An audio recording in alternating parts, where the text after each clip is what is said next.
सभी का हमारे इस बीसीआर ऑनलाइन प्लेटफॉर्म पर आपका हार्दिक स्वागत है। मैं विनोद सारण आज आपको गणित विषय के पेपर के बारे में थोड़ी बहुत जानकारी दूंगा और कौन कौन सी प्रश्न मोस्ट बन रहे हैं वो प्रत्येक कोर्स के इतना पहला और दूसरा चैप्टर वो इस वीडियो के अंदर कंप्लीट करेंगे। तो वीडियो के एंड तक बने रहें और परीक्षा के लिए है आपके लिए एकदम रामबाण साबित होने जा रहा है। तो आज बात करते हैं कक्षा 10 की। तो सबसे पहले अगर आपने नॉलेज निकाली होगी पेपरों में, इतने पेपर आपके हो चुके हैं। आज जैसे बात करें अंतिम पेपर आपका मैथ का है, तो अंतिम पेपर की तैयारी के लिए हम कर रहे हैं। अंतिम पेपर में अगर बात करें तो आप एक चीज देख रहे हैं कि शॉर्ट क्वेश्चन यानी कि छोटे प्रश्न है ना वो ज्यादा आ रहे हैं। छोटे प्रश्न ज्यादा आ रहे हैं तो गणित में हम क्या करेंगे, छोटे प्रश्नों पर अधिक ध्यान देंगे। बड़े प्रश्न भी आ रहे हैं, ऐसे नहीं करें, बड़े प्रश्न भी आ रहे हैं, सह खंड है वो भी थोड़ा सा मतलब आ रहा है। तो एक नंबर के, कोई आधा नंबर के, एक नंबर के, दो नंबर के और तीन नंबर के, ये क्वेश्चन छोटे क्वेश्चन में मान जाते हैं। ये क्वेश्चन की संख्या जैसे विज्ञान में हमने बात की तो मतलब ज्यादा आ रहे हैं, सामाजिक में है, हिंदी में है, ये छोटे क्वेश्चन ज्यादा आ रहे हैं। तो हमें छोटे क्वेश्चनों पर हमें क्या करना होगा, ज्यादा ध्यान देना होगा। तो ठीक है, हम दे देंगे। अब एक चीज मोस्ट सबसे बात है कि जैसे आपको पेपर देखने को मिलेगा तो पेपर के लिए आपको क्या करना होगा, एक तो ब्लैक पेन और एक जो है ब्लू पेन, ये दो पेन लेकर जाने होंगे। और इसके बाद में आपको जो एक फुट है वो तो आपको लेकर जाना है। ब्लैक पेन और ब्लू पेन दो ले जाने होंगे। तो उसमें आपको लिखना क्या है, हम लिखेंगे क्या ब्लैक पेन और ब्लू पेन से। तो ब्लैक पेन से आपको क्या लिखना है, एक तो जो आप हल नंबर लिख रहे हैं आपको सभी में हल नंबर 1 लिखने हैं, हल नंबर 1 2 3 4। और इसके अलावा 1 2 3 4 के बाद में जो रोमन संख्या में दिए हुए हो या फिर एप्पल दिए हुए हो, इन चीजों को आपको आंसर बहुत ध्यान से देना है। एक नंबर, दो नंबर, तीन नंबर, चार नंबर प्रश्न है, उनमें एक नंबर, दो नंबर प्रश्न के जो खंड है इसके अंदर भाग बंटे हुए हैं।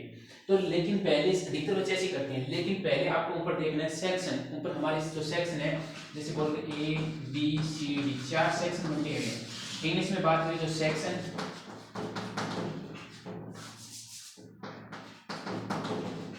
और हिंदी में बात करें तो आपने इंग्लिश को याद न रखो तो हिंदी को याद रख लियो।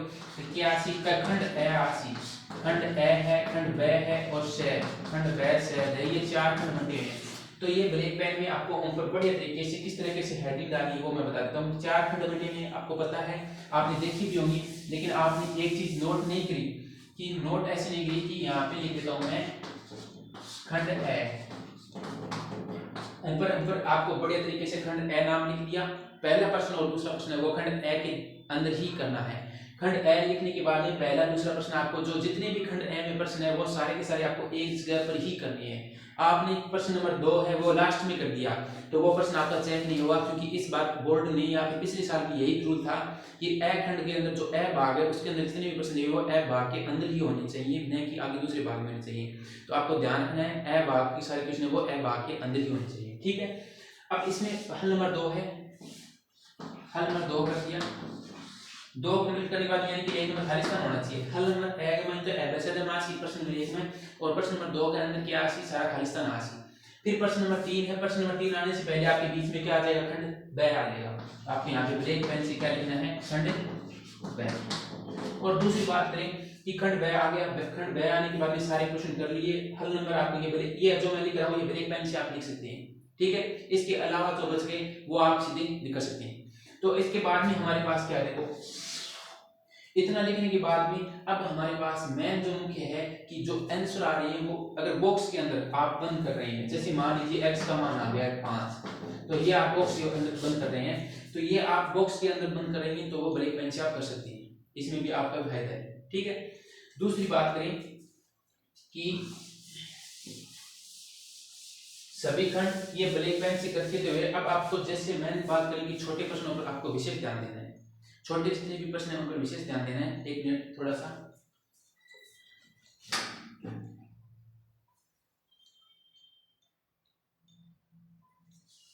अब देखो हमारे पास प्रश्नावली है कुल 14 में से आपको डिवाइड करने हैं। आपको कम से कम 2 दिन का टाइम मिल जाएगा, संडे का सोमवार का 2 दिन का टाइम मिल जाएगा, तो आप बढ़िया तरीके से तैयारी कर सकते हैं 14 प्रश्नावलियों को अच्छी तरीके से। अगर साथ साथ डिवाइड करें तो भी बहुत बढ़िया टाइम है आपके पास। अब इनमें से क्या करना है, सबसे पहले जो आपको आती है सारी प्रश्नावली, आने वाली प्रश्नावली,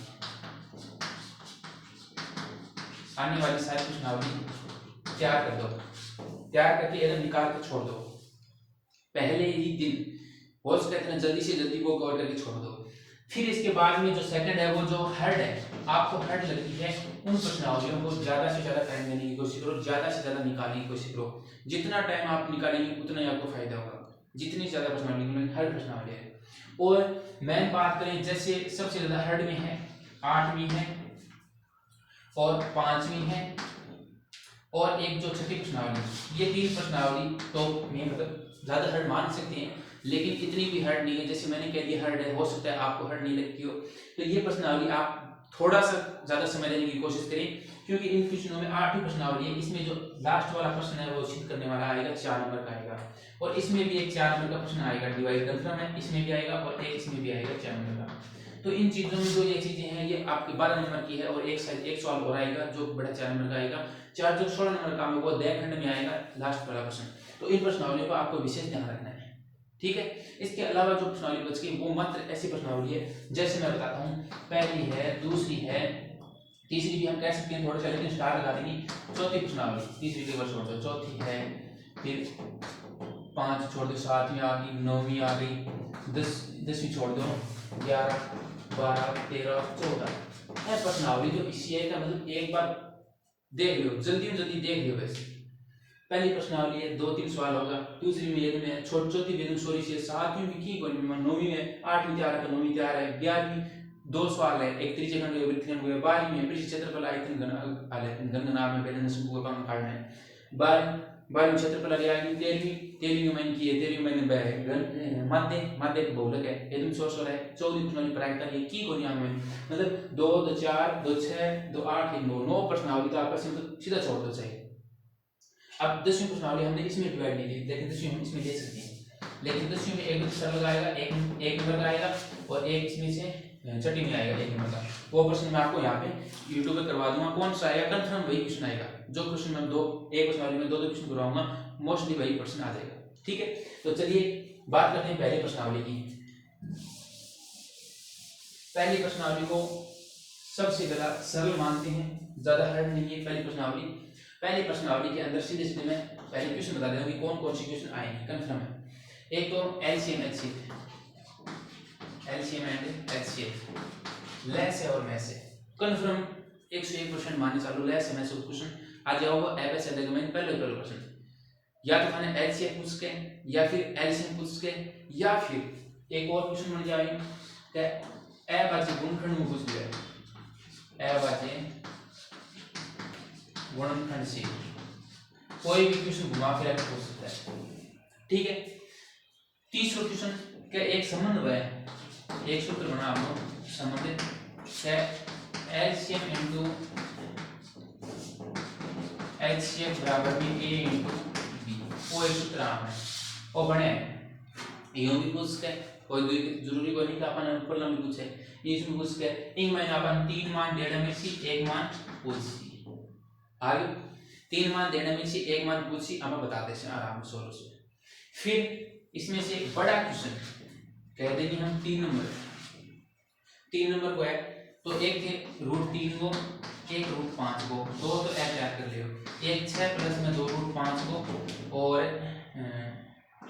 3 प्लस √2 एक हो, ए 2 सवाल तैयार कर लियो। मोस्टली ए 2 अगर खाना है, यानी कि एक क्वेश्चन दो नंबर सी 2 क्वेश्चन है हो गया, 2 है हो गया 4, ए 4 निकाल लो एकदम बड़ी तरीके से ऐसे। अब कहीं तो ये मेरे को नहीं प्रश्न किए दिए दिया प्रश्न वही मैंने एप्रिल में संख्या सिद्ध करना,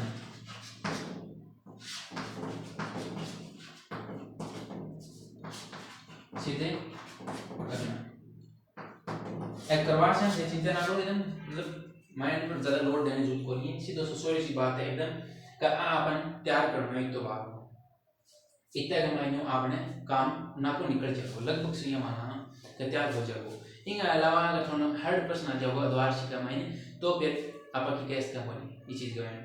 लेकिन लगभग मेरा मानना ये है कि या तो कोई संख्या का गुणनखंड पूछ ले, या बाजी गुणनखंड निम्न से या बाजी गुणनखंड होगा, और गुणनखंड के प्रकार का होगा। देखो गुणनखंड थे मैं कर देगा सारा गुणनखंड निकल गया 2 गुणा 2 गुणा 3 गुणा 5 गुणा 5, तो थे तो देखो हमारा गुणनखंड तो ए निकले, ऑप्शन का माइन डेढ़ है 2 की स्क्वायर इंटू 3 की स्क्वायर इंटू 5 की स्क्वायर, किया देना इसी तो 5 चीज़ों पर भी अपन फोकस देना है कि अपन के भाग में किया क्वेश्चन वांटेड है तो 5 चीज़ें भी ध्यान रखियो कि इन्हें 2 की स्क्वायर 8 दे रखी है यानी ऊपर जितना दुआ उसी ने कितनी ऊपर उसी यानी 3 दुआ है तो घात 3 आ जैसी 4 दुआ है तो घात 4 आ जैसी ये 5 वाला जैसी तो वो पहली प्रश्नावली का मैंने आ गया।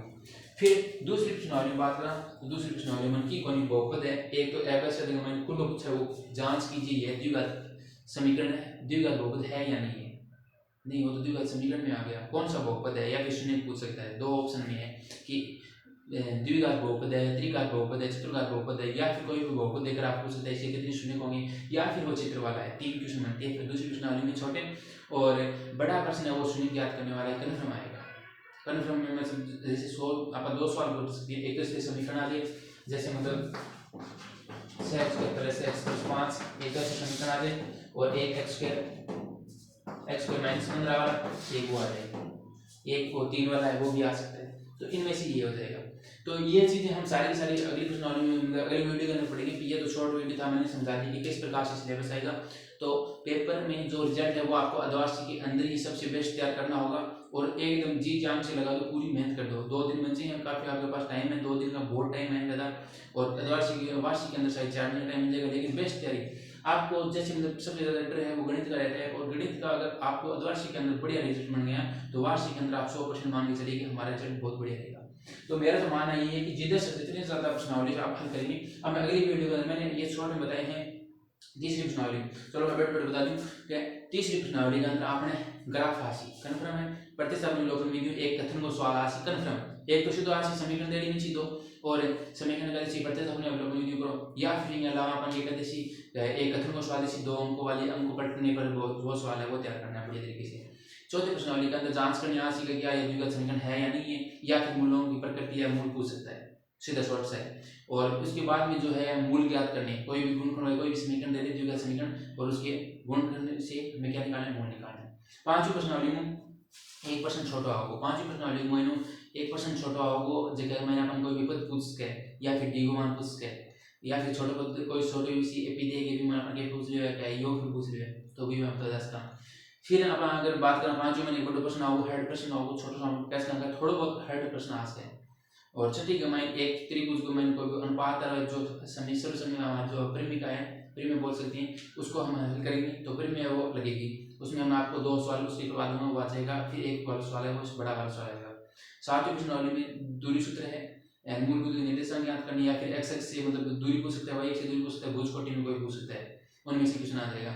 और एक जो हमारे पास सातवीं प्रश्नावली में बात करें तो मुख्य रूप से जो मान है कि एक तो जो संतरी बातचीत करने वाला है वो है और दूसरा है जो एक पी के उदाहरण नंबर 7 है शायद आपका उदाहरण नंबर 7 वाला है पी का मान ज्ञात करने वाला 7.2 से ऊपर वाले दोनों उदाहरण है वो इंपॉर्टेंट है वो निकाल लेना। 8 प्रश्न त्रिकोणमितीय पी मान एक छोटा प्रश्न पूछी और एक बड़ा प्रश्न पूछी। 9वीं प्रश्नावली में पूरा 4 नंबर को 100 से तो टैक्स ही पूरा और 10वीं में एक बार छोड़ दिया 10वीं में मैंने जी आप चित्र बनाए ये तरीके से है